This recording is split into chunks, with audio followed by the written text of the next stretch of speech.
ഊരിന് പുറത്ത് വനവാസി സമൂഹ വിവാഹം 216 വനവാസി യുവതീ യുവാക്കളുടെ വിവാഹ സ്വപ്നങ്ങൾക്കാണ് പൗർണമിക്കാവിലെ ഭഗവതി അനുഗ്രഹം ചൊരിഞ്ഞത്.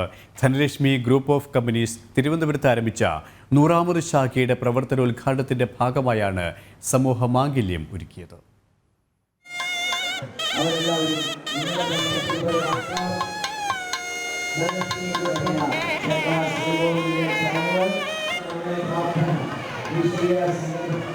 മീനമാസത്തിലെ പൗർണമി നാൾ ഉച്ചയ്ക്ക് 12:04 അഗ്നിസാക്ഷിയായി പ്രത്യേക പ്രാർത്ഥനയിൽ പൗർണമിക്കാവിലെ ഭഗവതിയുടെ അനുഗ്രഹത്തിൽ 216 വനവാസി യുവതി യുവാക്കൾ വരണമാല്യമണിഞ്ഞതാ.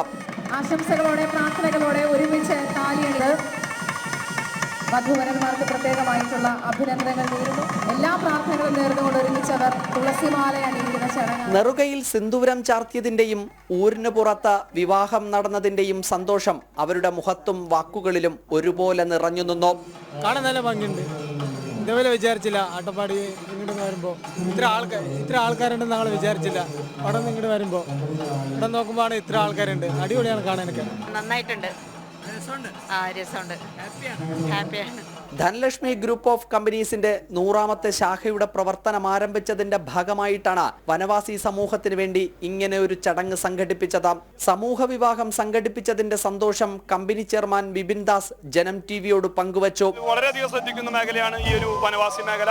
അതിൽ നിന്നും 1500 അപേക്ഷകളിൽ നിന്നും 216 ആദിവാസി യുവതികളെ കണ്ടെത്താൻ സാധിച്ചതിലും ഇങ്ങനൊരു വിവാഹം ഇവിടെ നടത്താൻ സാധിച്ചതിലും വളരെയധികം സന്തോഷം തോന്നുന്നു. കഴിഞ്ഞ ദിവസം ഊരാചാരങ്ങൾ പ്രകാരമുള്ള ചടങ്ങുകളെല്ലാം നടത്തിയ ശേഷമാണ് വധൂവരന്മാർ അവരുടെ ബന്ധുക്കളും വിവാഹത്തിനായി എത്തിയത്.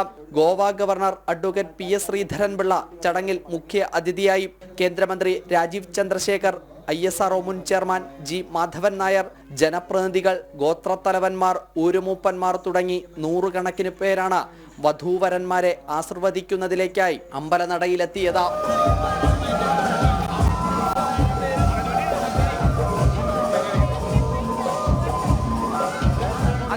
സാക്ഷിയാക്കി പൗർണമി ദേവിയുടെ മുമ്പിൽ 216 പേർ, 109 പേരാണ് ഒരേ സമയം താലി ചാർത്തിയത്. അപൂർവങ്ങളിൽ അപൂർവമായി ആ മംഗല്യഭാഗ്യം.